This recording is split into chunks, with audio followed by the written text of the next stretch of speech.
우리에게 주시는 말씀 통해서 사랑으로 두려움을 이기자, 이런 제목으로 하나님 말씀 함께 나누겠습니다. 기도에도 언급해 주셨던 것처럼 지난 한 주 우리나라에 정말 역사적인 그런 순간들이 펼쳐졌습니다. 남북 정상들이 함께 판문점에서 만나서 이제 종전을 금년 안으로 선언하자, 이런 판문점 선언문을 함께 결의하였습니다. 특별히 제 마음이 이렇게 인상적이었던 것은 그 두 정상이 손을 맞잡고 군사 분계선을 함께 넘고 다시 내려오는 모습은 정말 잊지 못할 그런 감동이었던 것 같아요. 그런데 언론에 보니까 그 장면이 원래 계획에 돼 있었던 것이 아니고 김정은 위원장이 그 순간 함께 넘자고 제안을 해서 이루어졌다, 그런 이야기가 있습니다. 그와 더불어서 그 김정인 위원장의 의연함이라든지 또 호탕함, 그리고 이 자유로움들이 언론에 많이 주목을 받으면서 그에 대한 평가를 새롭게 하는 기사들이 많이 있었습니다. 그런가 하면 한쪽에서는 그가 아무리 호탕하고 자유분방한 모습을 보여준다 할지라도 그는 바로 얼마 전까지만 해도 자기의 체제를 위해서 자기를 지켜주고 또 방패막이 되어줬던 고모부 장성택을 그 대형 기관총으로 총살했던 그런 사람이다. 그 사람인 것을 잊지 말자. 그 사람이 보여주는 것들을 어찌 믿을 수 있겠느냐라는 비판적인 견해의 글도 함께 있었습니다. 저는 그것들을 이렇게 함께 보면서 무엇이 김정은 위원장의 진짜 모습일까 생각해 봤어요. 지금 와서 자유분방하고 호탕하고 했던 그 모습이 김 위원장의 진짜 모습일까? 아니면 얼마 전까지 정말 독재 중에 최고 독재자요, 또 많은 사람들을 처형했던 그러한 사람의 모습이 진짜 김정은 위원장의 모습일까? 여러분 생각은 어떠세요? 무엇이 진짜 김정은일까요? 둘 다죠. 둘 다인데 저는 그 모습 속에서 보여지는 김정은 위원장이 아니라 그 이면에 있는 두려움들이 진짜 김 위원장의 참모습 아닐까, 그런 생각을 했어요. 젊은 나이에 세습을 받았습니다. 그리고 가장 가난한 나라입니다. 외부로부터 어떻게 그들의 체계가 위태로워질지 알 수 없습니다. 그러기에 그 체제를 견고하기 위하여서 자기의 후원자격인 고모부를 총살해야 됐던 것도 두려운 마음 때문이요. 또 모든 세계가 다 반대함에도 불구하고 필사적으로 핵을 개발했던 것도 그 안에 두려운 마음 때문이요. 이제 세계를 향하여 이와 같이 화려한 정치적인 이벤트를 보여주는 것 또한 두려움 때문에 행하고 있는 거 아닐까. 김정은 위원장의 진짜 마음은 두려움이 그의 참모습이지 않을까, 이런 생각했습니다. 그런데 김 위원장만 그럴까요? 북한만 그럴까요? 우리에게도 있어서 두려운 마음이라는 것은 많죠. 우리의 심령에도 두려움이라는 감정이 있고요. 그 두려움이 우리의 삶에 많은 영향을 주고 있습니다. 두려움 때문에 우리들이 여러 가지의 것들을 결정하고 또 선택하는 일들이 적지 않습니다. 긍정적인 것보다는 이 두려움이라는 부정적인 감정이 우리의 삶에 더 많은 영향을 끼칩니다. 여러분, 예수님을 누가 죽였을까요? 무슨 마음에 죽였을까요? 그들이 예수님을 죽이면 구원의 그 역사가 완성되기 때문에 그 역사적인 사명을 가지고 죽였을까요? 그러지 않습니다. 예수님을 십자가에 못 박였던 종교 지도자들이나 정치 지도자들 역시 자신들의 기득권이 침해당할까봐 두려운 마음 때문에 예수님을 십자가에 못 박았습니다.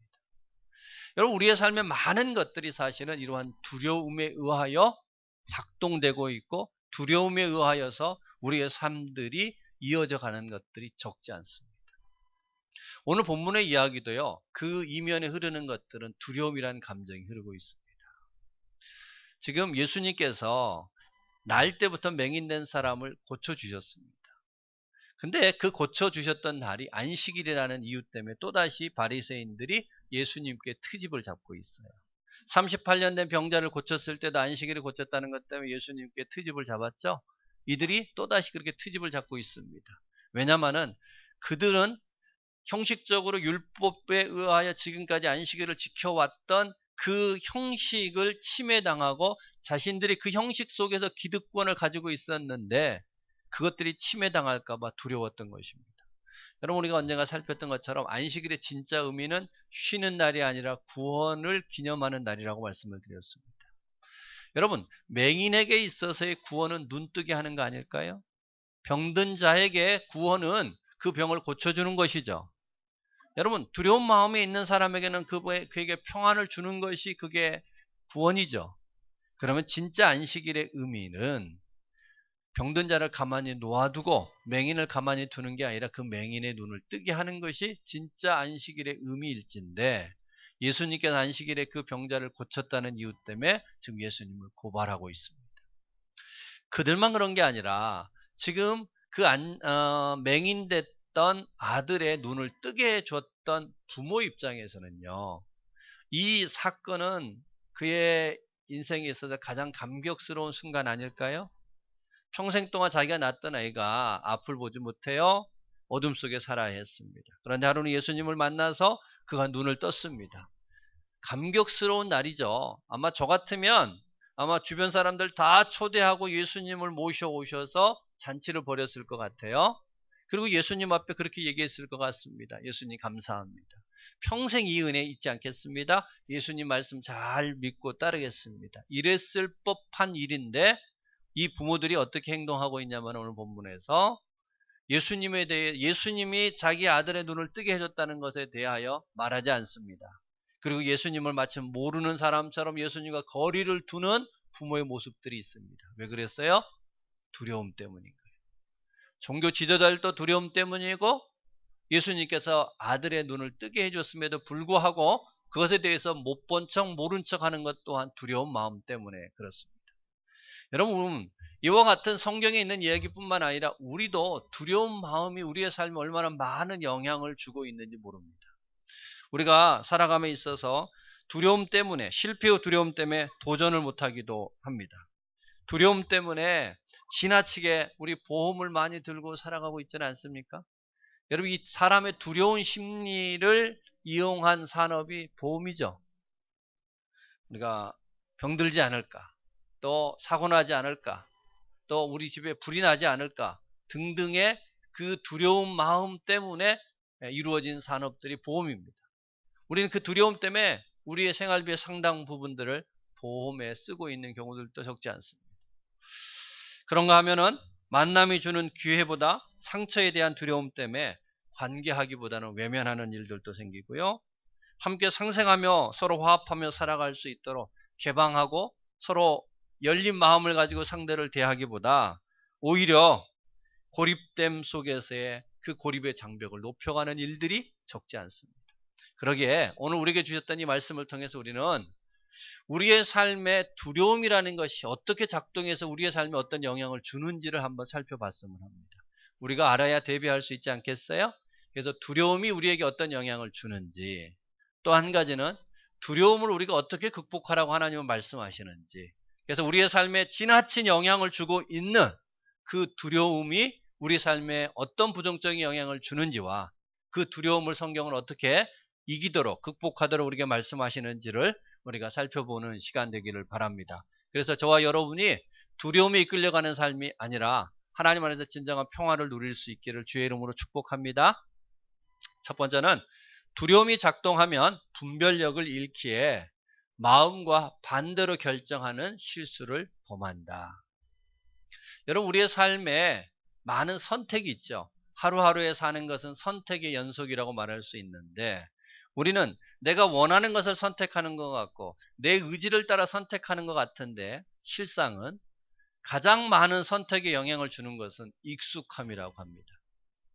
여러분, 젊은이가 결혼을 할 때 예를 들어 자기 아버지가 알코올 중독자였다면 나는 커서 절대로 알코올 중독자하고 결혼하지 말아야지 하는데, 나중에 실제로 결혼하는 걸 보면 알코올 중독자와 결혼한 일들이 많다, 그런 얘기 있죠.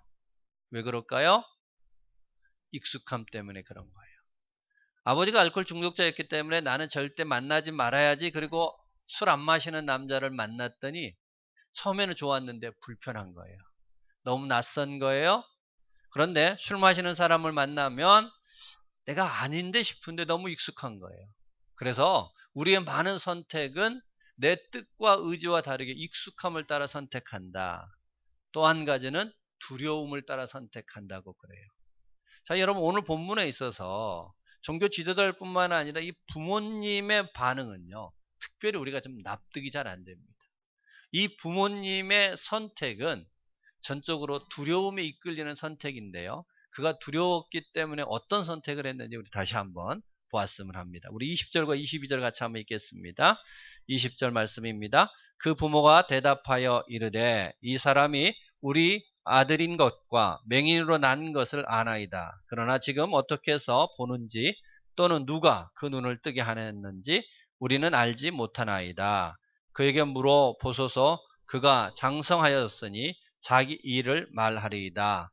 그 부모가 이렇게 말한 것은 이미 유대인들이 누구든지 예수를 그리스도로 시인하는 자는 출교하기로 결의하였으므로 그들을 무서워함이로라. 자, 부모가 예수님이 그 아들을 고쳐줬다는 것에 대하여 말하지 않습니다. 무엇 때문에 그랬냐면은 출교하는 일이 두려웠기 때문이다. 여러분, 출교는 그냥 교회에 나오지 마세요 이런 정도가 아니었습니다. 당시의 출교는 오늘날처럼 이 교회 안 나가면 여기만 교회에 있나 다른 교회 가면 되지 이런 게 아니었어요. 그 당시에 출교라는 것은요, 출교 당하고 나면은 사회의 법으로부터 보장받지 못했습니다. 출교당한 사람은요, 법의 보호를 받지 못했어요. 가다가 누구한테 물건을 빼앗겼던, 누구한테 폭행을 당할지라도 그는 법이 지키지 않았어요. 출교당한 사람은. 출교당한 사람은 법의 보호를 받지 못할 뿐만 아니라 그 사람하고 상종하지 않았습니다. 왕래하지 않았어요. 계약하지 않았어요. 산업을 같이 나누지 않았어요. 그렇기 때문에 출교를 당한다는 것은 그 사회로부터 버림받는 일이기 때문에 적지 않은 두려움이죠. 여러분 오늘날에도 이슬람권에서는요, 예수를 믿고 개종한다는 것은요, 당시의 출교와 같습니다. 사회로부터 버림받아야 되고요, 이름을 바꿔야 되고요, 자기가 다녔던 직장을 포기해야 되는 일들이 오늘날 개종입니다. 이 당시에 출교가 그랬다 이런 얘기입니다. 여러분 적지 않은 두려움이죠. 이 두려움 때문에 이 부모들은 바른 선택을 하지 못했어요. 어느 정도 바른 선택을 못했느냐, 오늘 우리가 좀 전에 살폈던 말씀처럼 이제 종교 지도자 바리새인들이 이 부모를 불렀어요. 이 맹인이 고침받았던 이 사람이 네 아들이냐, 그리고 날 때부터 맹인이었느냐, 그리고 누가 고쳤느냐 물어봤던 것입니다. 그런데 날 때부터 맹인이었던 내 아들도 맞는다. 그런데 우리는 누가 고쳤는지 모른다. 진짜 몰라서가 아니라 두려워서 예수님이 고쳤다는 걸 말하지 않았어요? 거기까지는 이해가 돼요. 그런데 뭐라고 얘기하냐면은 이 아들이 장성하였으니 이 아들에게 물어보시오. 이렇게 책임을 떠넘깁니다. 이 책임은 앞서 말씀드린 것처럼 그냥 예수가 눈뜨겠습니다에 대한 책임이 아니라 출교당하는 책임을 아들한테 전가하는 겁니다. 여러분, 예전에 제가 목회하면서 도왔던 한 자매가 있었는데요. 그 자매가 35살쯤 됐을 때 자기가 입양된 딸이라는 것을 처음 알았어요. 자기 부모가 길러줬던 부모가 진짜 부모가 아니라는 것을 알았습니다. 그래서 그 부모한테 물어본 결과 바로 옆 동네에서 자기가 입양됐다는 사실을 알았어요. 그리고 얼마 안 지나 생부모를 만났습니다. 생부모를 만나는 감격과 은혜가 너무 컸어요. 그래서 그 생모가 과일 박스 싸가지고 교회에 찾아왔어요. 우리 딸이 너무 힘들고 어려울 때 자살까지 기도했는 우리 딸 잘 지켜줘서 고맙습니다. 그리고 그 딸도 너무 반가웠고, 그래서 짐을 챙기고 옷보따리를 챙겨서 부모님 때문에 생부모님 댁에 들어갔었어요. 불과 한 달이 안 돼서요, 그 부모님들이 다시 이 딸을 쫓아냈어요. 그리고 물건을 싸서 보내지도 않고 물건을 택배로 보내버렸어요. 이 자매는 생부모로부터 2번 버림받는 아픔을 당했어요. 그 상처 때문에 이 자매는 그 상처를 극복하는 너무너무 어려웠습니다. 예쁘고 재능도 많은데요, 그 재능을 발휘를 못하고 살아요. 여러분, 부모로부터 2번 버림받는 거 이와 같은 상처입니다. 지금 이 맹인이요, 이와 같이 부모로부터 2번 버림받는 격이 됐습니다. 태어나 봤더니 우리 부모가 나를 맹인으로 낳았어요. 나 같은 사람 왜 낳았어요? 불평했을 겁니다. 그런데 지금은 이제 눈을 떴어요. 큰 은혜와 감동을 받았습니다. 그런데 본인이 누가 눈 떴는지에 대하여 말하는 것이 곧 출교당하는 일, 그 사회로부터 또다시 버림받는 일, 그 일을 누구로부터? 부모로부터 초래당하고 있습니다. 여러분, 이 부모가 아무 생각이 없이 이렇게 했을까요? 그 의미가 뭔지 알고 분명히 이야기했을 겁니다. 그런데 왜 그런 실수를 했어요? 두려움에 사로잡히니까. 두려움의 마음을 빼앗기기 시작하면은요, 우리 마음과 다르게 반대의 선택들을 우리도 하게 됩니다. 여러분, 그러기에 내 마음에 두려움이 지배하고 있다면 우리는 그때는 선택을 유보하기 바랍니다. 두려움 가운데 행하는 선택은 반드시 실수요, 안타까움을 초래할 수 있는 선택이 되기 때문에 두려운 마음이 들 때는 무언가를 행하려고 하지 마시기 바랍니다. 선택하지 마시기 바랍니다. 여러분, 두려움이란 감정 자체는 하나님 우리에게 주셨던 건강한 감정이에요. 두려움을 하나님 우리에게 왜 주셨느냐? 그것은 사람을 두려워하지 말고 하나님을 경외하라고 우리에게 두려움을 줬어요. 그런데 우리가 하나님을 두려워하지 않고 사람을 두려워하다 보니까 잘못된 선택들을 반복하여 하게 되더라 하는 겁니다. 그래서 성경은 이와 같이 우리에게 얘기하고 있습니다. 누가복음 12장 4절과 5절에 이렇게 얘기합니다. 내가 내 친구 너희에게 말하노니 몸을 죽이고 그 후에는 능히 더 못하는 자들을 두려워하지 말라. 마땅히 두려워할 자를 내가 너희에게 보이리니 곧 죽인 후에 또한 지옥에 던져넣는 권세 있는 그를 두려워하라.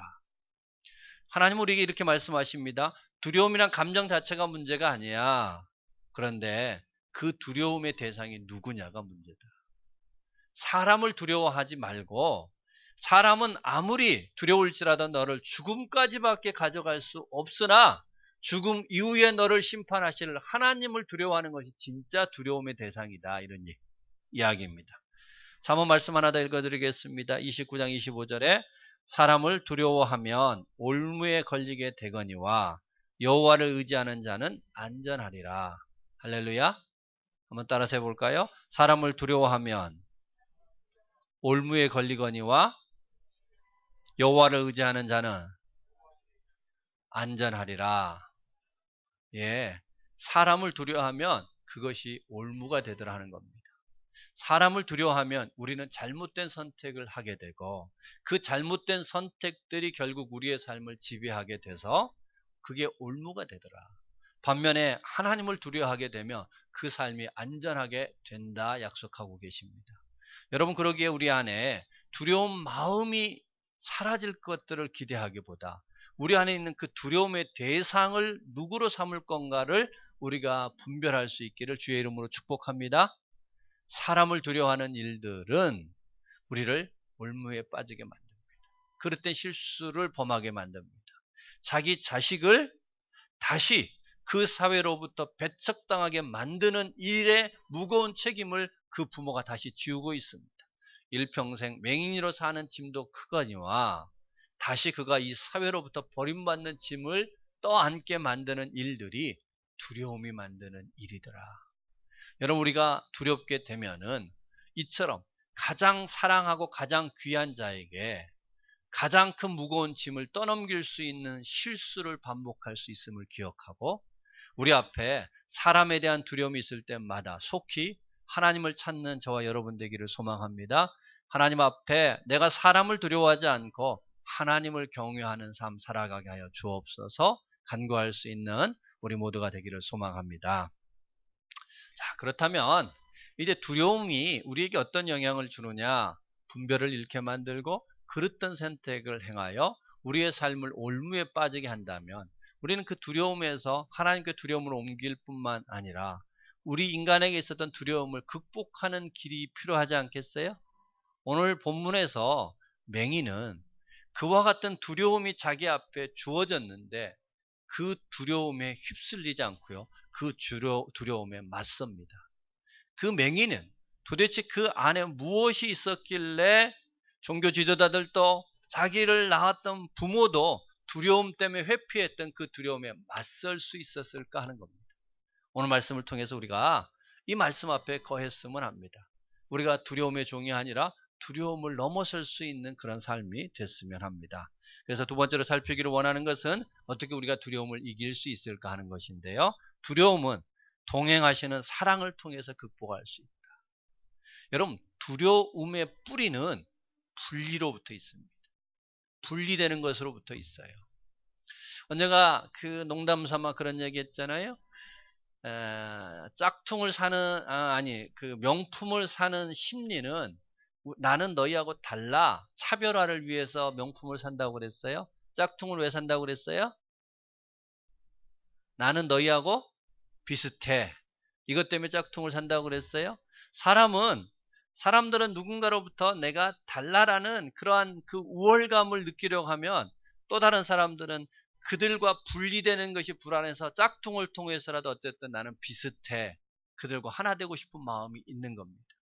여러분, 우리가 사회로부터 어떻게든 분리되는 것들이 우리의 마음에 있는 불안의 두려움의 뿌리라는 것입니다. 여러분, 그 뿌리는 다름 아닌 하나님으로부터 분리됐기 때문이겠죠.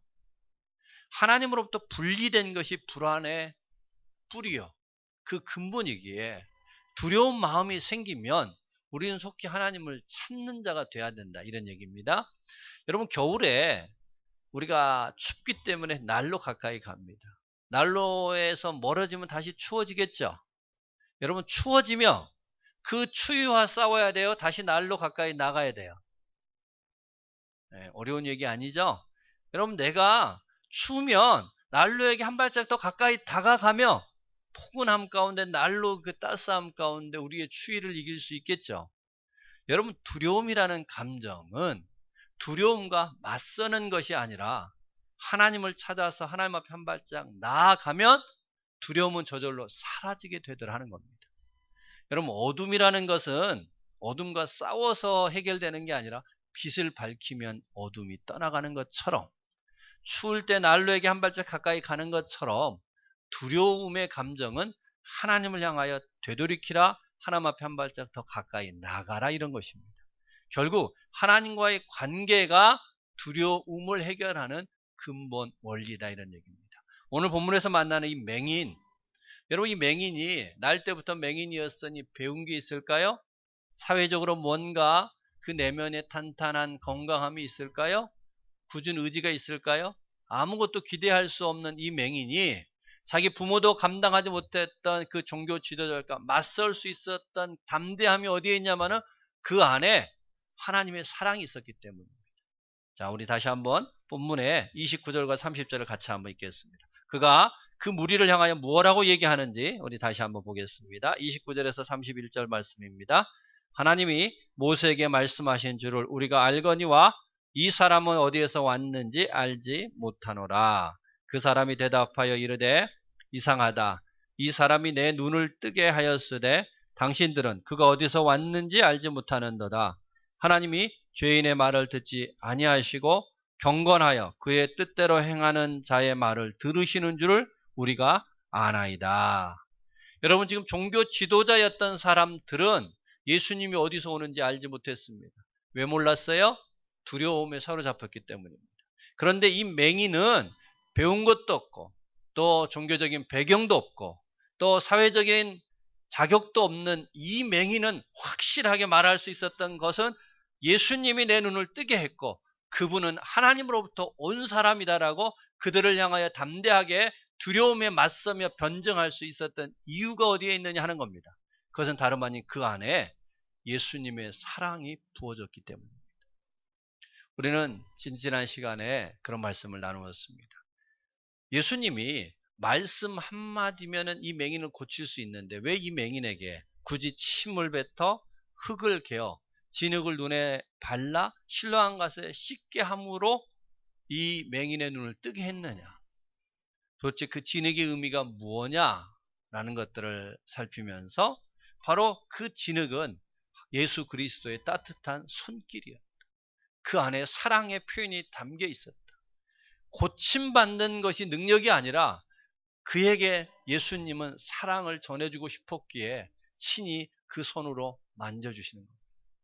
여러분, 누군가와 이별하게 될 때, 또 부모를 내가 떠나보내야 될 때, 마지막에 그 손 한번 잡아보는 것은 단순히 손이 아니죠.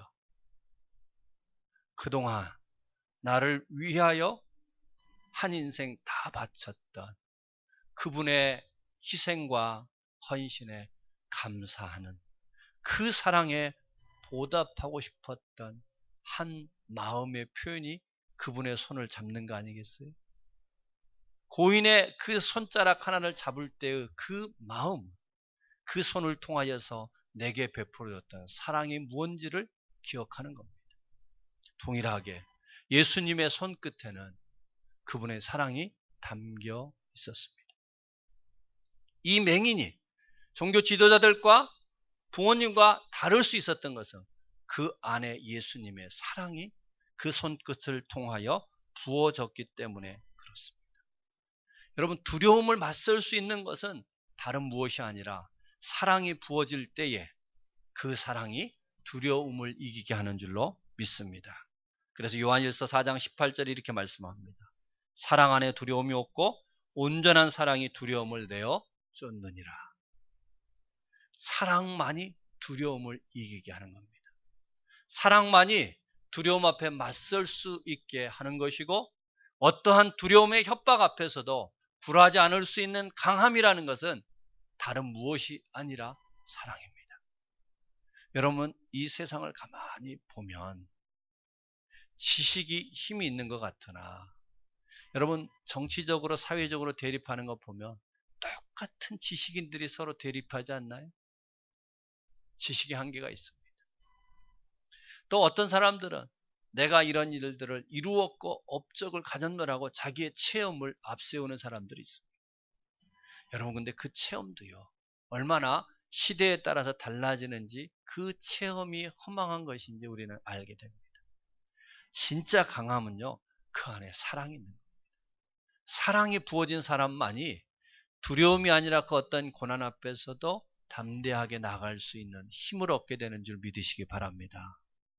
이 맹인은 아무것도 없습니다. 교육받은 것도 없습니다. 사회적인 배경도 없습니다. 굳은 의지도 없습니다. 다만 이 맹인에게 부어진 것은 예수님의 손끝을 통하여 전달됐던 그분의 사랑이 이 맹인을 두려움 앞에 맞서게 만들어 주었던 겁니다. 이렇게 말하면 그런 사랑을 받은 사람은 그럴 줄 몰라도 나에게는 그런 사랑이 없는 것 같은데요, 이런 반문을 하실지 모르겠어요. 여러분, 사랑이라는 건 오늘 맹인처럼 평생 보지 못한 사람의 눈을 뜨게 하고 죽은 자를 살려내고 5천 명을 먹이는 이적 같은 곳에서 하나님의 사랑이 느껴질까요?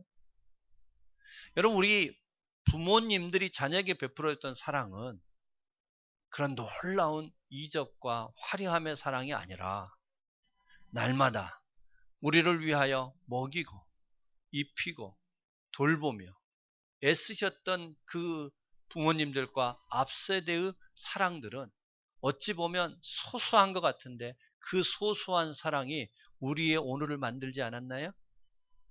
화려한 사랑이 아니라 소소한 사랑이 우리의 날마다의 삶 속에 있기 때문에 우리가 살았던 겁니다. 우리 하나님의 사랑도요, 예수님의 사랑도 언뜻 얘기할 때 이처럼 눈을 뜨게 한 사랑, 또 무언가를 굉장히 나의 질병을 고쳐주고 나의 인생의 근본적인 문제를 해결해 준 사랑 같은데, 물론 그 사랑이 알고 있습니다. 우리는 그죠? 그분의 십자가를 통해서 우리가 지옥에서 천국으로 옮겨졌고 영원한 죄의 종에서 의의 삶을 살아갈 수 있는 길을 열어주신 은혜가 있습니다. 사랑이 있습니다. 그런데요, 그 큰 사랑 말고 날마다 우리 삶 속에서 잊지 않게 만드는, 우리의 삶 속에 들어와 있는 소소한 사랑들을 우리가 놓치면 우리는 다시 두려움 속에 갇히는 일들이 많습니다. 하나님이 우리에게 날마다 베풀어주는 소소한 사랑. 여러분, 봄날에 아름다운 햇살 또한 하나님의 사랑의 표현이지 않을까요? 오늘 아침에 기도하면서 그런 생각 들었어요. 하나님, 우리의 예배가 오늘 11시 반 여기에서 딱 시작하는 게 아니라 하나님의 그 봄 햇살을 뚫고 들어오는 과정 속에서부터 예배가 시작됐으면 좋겠습니다. 그게 하나님의 사랑이니까. 그게 우리의 예배가 되면 좋겠다. 그런 사랑이에요. 그래서 오늘 말씀을 준비하면서 사랑에 대한 다시 한번 생각을 해봤어요. 무엇가 사랑일까? 사랑이 뭘까? 이렇게 말씀드리고 싶어요. 사랑은 우리에게 좋은 것을 더하고 나쁜 것을 빼는 게 사랑이다. 우리에게 사소한 거지만, 소소한 것들이지만 우리에게 좋은 것을 조금씩 조금씩 더해주는 것이 사랑이요. 우리 안에 있는 나쁜 것들을 제거하는 것이 사랑이지 않을까. 여러분, 좋은 집은 물론 크고 또 비싼 집도 좋은 집이지만, 좋은 집이라는 것은 우리에게 신선한 공기를 제공해주고 우리에게 좋은 평화로운 경관을 우리에게 보여주고, 또 우리의 집 안에 또 좋은 소리를 듣게 만들어주고, 그죠? 봄 햇살이 창가를 통해서 화려하게 잘 들어오는 것, 소소하지만 좋은 것들이 우리 안에 잘 들어오는 집이 좋은 집 아닐까요? 또 한편에 좋은 집이라는 것은 우리 안에 있는 쓰레기가 잘 배출될 수 있고, 우리 안에 있는 오수와 오물들이 잘 배출되고, 오염됐던 공기들이 잘 빠져나갈 수 있는 것이 좋은 집 아니에요? 여러분, 하나님의 사랑이라는 것은요, 우리가 잊고 살지만 날마다의 삶 속에 우리에게 좋은 것을 위하여 끊임없이 우리에게 부어주시는 그 사랑, 우리에게 좋은 말씀을 주시는 사랑, 우리에게 다시 꿈꾸게 만들어주는 그 사랑, 어제의 피곤함을 이기게 만드는 그 사랑, 어제의 상처들을 씻어내게 만드는 그 위안의 사랑, 여러분, 이것들이 우리 안에 있는 사랑인 줄 기억하시기 바랍니다. 그리하여 내 마음에 있는 미움들을 씻어내게 만들고, 내 안에 있는 두려움들을 씻어내게 만들고, 그 불편함들을 씻어내게 만드는, 좋은 것을 더하고 나쁜 것을 날마다 날마다 씻어내주시는 그 사랑이 우리 안에 멈추지 않고 있음을 볼 줄 안다면, 그 사랑을 보고 그 사랑에 반응하는 사람은 두려움에 대하여 넉넉하게 이기는 역사에 있을 줄로 믿습니다. 우리 큰 사랑, 그것을 바라보며 소소하게 날마다 우리 속에 들어오는 그 사랑을 잃어버리면 저와 여러분 또한 두려움에 우리의 마음을 빼앗길 수 있습니다. 또 한 가지는, 두려움이라는 것은 내가 특별히 사랑하는 것과 관계되어 있다는 겁니다. 제가 사역자로 헌신하면서 하나님 앞에 내 삶을 드리기로 결단했습니다. 다 내려놓았습니다. 그래서 저는 별로 두려울 것도 없고 겁날 것도 없을 거라고 생각을 했어요. 근데 제 마음속에 이렇게 제가 사역자의 길을 쭉 걸어오면서 마음이 왜 이렇게 두렵고 찹찹하고 어두움이 있을까 곰곰이 생각하고 기도해 봤습니다. 그랬더니 다름 아닌 나에 대한 두려움은 그렇게 많지 않은데 두 아들에 대한 두려움이 되게 많더라고요. 왜 그렇게 내가 두 아들에 대한 두려움이 많을까 또 돌아봤습니다. 제가 오랫동안 대학교에서 대학생들을 사역을 했어요. 그런데 목회자 자녀들은 한결같이 어둡고 또 위축되어 있다는 것을 제가 경험적으로 많이 봤어요. 그러다 보니까 우리 아들도 위축되고 어두운 애가 될 것 같은 두려운 마음이 있더라고요. 그래서 제가 하나님 앞에 아주 작정하고 기도를 했던 적이 있습니다. 하나님, 제가 두려운 이유는 제가 제 아들들을 사랑하기 때문인데, 사랑하는 내 아들을 내가 붙들고 있으려니 두려운 마음, 찹찹하고 어둡고 위축된 그 아들이 될 것 같은 그 두려운 마음 때문에 제 마음이 불편하네요. 하나님, 가장 사랑하기에 내가 붙드는 게 아니라 하나님 앞에 두 아들을 맡기겠습니다. 가장 소중한 것들이 우리를 두렵게 만들어요. 내가 붙들고 있으면 두렵습니다. 그 두려움, 내가 붙들어도 어떻게 할 수 없는 그 한계의 인간이 붙들 것이 아니라 내가 가장 소중한 것일수록 주님 앞에 맡기는 저와 여러분이 되기를 소망합니다. 두려운 마음이 바뀌어 평안이 될 줄로 믿습니다. 그래서 저는 두 아들들에 대한 기대하는 마음이 있습니다. 그것은 내가 좋은 아빠라서, 걔네들이 좋은 아이들이라서가 아니라 그 씨름을 통하여 하나님 앞에 맡겼기 때문에 하나님이 두렵지 않는 삶 살아가게 할 줄로 믿습니다. 그 기대함이 있습니다. 여러분, 본브란트라는 목사님이 있습니다. 그분이 유대인으로서 나치 때 수용소에서 어린 시절을 보냈습니다. 그분이 수용소의 삶을 살아가면서 갖는 가장 큰 감정은 두려움이었다. 다윗의 고백처럼 사망의 음침한 골짜기, 그 죽음한 음침한 골짜기가 날마다 깊이 들여져 있는 수용소에서의 하루하루는 두려움의 극치였다. 그래서 그가 성경을 펴서 읽었다고 합니다. 성경을 펴서 읽을 때 다른 말씀 하나도 안 들어오고 오직 한 말씀이 들어오더라고요. 두려워하지 말라, 놀라지 말라, 내가 너와 함께하려 함께함이라. 이 말씀이 자기의 마음에 꽂혔다는 겁니다. 그래서 성경에 도대체 두려워하지 말라는 몇 번 있을까 하고 성경에서 두려워하지 말라는 말씀을 밑줄을 치면서 쭉 읽어봤대요. 그리고 나중에 세어봤더니 366개가 있더라는 겁니다. 하나님이 두려워하지 말라는 말씀을 이렇게 많이 하셨구나 하는 것에 놀랬고요. 더 큰 은혜는 하나님이 두려워하지 말라는 말씀에 조건이 하나 더 안 붙어 있다는 사실입니다. 할렐루야. 여러분, 하나님이 우리에게 두려워하지 말라. 두려움이라는 것은 우리 하나님과 우리가 멀어짐이요, 하나님으로부터의 분리요. 그러니 하나님이 내가 너와 함께 하겠다. 두려워하지 말라, 놀라지 말라고 말씀하시는데 조건이 하나도 안 붙어 있다는 겁니다. 여러분, 하나님께서 우리와 함께 하시는 일에 조건이 없음을 믿으시기 바랍니다. 하나님은 우리와 함께 하시면서 우리가 두려워하지 않는 자 되기를 바랍니다. 아니, 두려움이 중요한 게 아니라 하나님의 사랑 안에 거하기를 바라신다는 겁니다. 그 사랑이 우리의 마음 안에 있으면 절로 두려움을 이기는 역사가 있을 줄로 믿습니다. 추우면 추위와 싸우지 말고 날로 가까이 나아가는 것처럼 우리가 하나님의 사랑 안에 거하노라면 날마다 조건 없이 우리와 함께 하시는 그 소소한 사랑의 손길을 읽고 그것을 주목하고 그것에 감사하는 삶, 두려움을 이기는 역사가 있을 줄로 믿습니다. 여러분, 우리의 신앙은 뭘까 생각하면 바로 이 사랑을 나누고 사랑의 흔적들을 쌓아가는 것이 아닐까. 저는 우리 성도님들과 교제하면서 우리 성도님들의 신앙의 여러 지난 그 흔적들 속에 참 하나님 사랑했구나, 하나님의 사랑 안에 거했구나, 하나님을 사랑했구나 하는 것들을 느끼는 일들이 많았습니다. 어떤 성도님은 이전에 교회에서 새벽 차량 운행을 10년 이상 하셨다고 하는 얘기를 들었습니다. 여러분, 10년 동안 차량을 운전한 게 아니라 그 10년은 하나님과 사랑의 추억이 된 거 아닐까요? 그 10년이란 기간은 핸들을 잡은 게 아니라 하나님의 사랑을 붙들었던 거 아닐까요?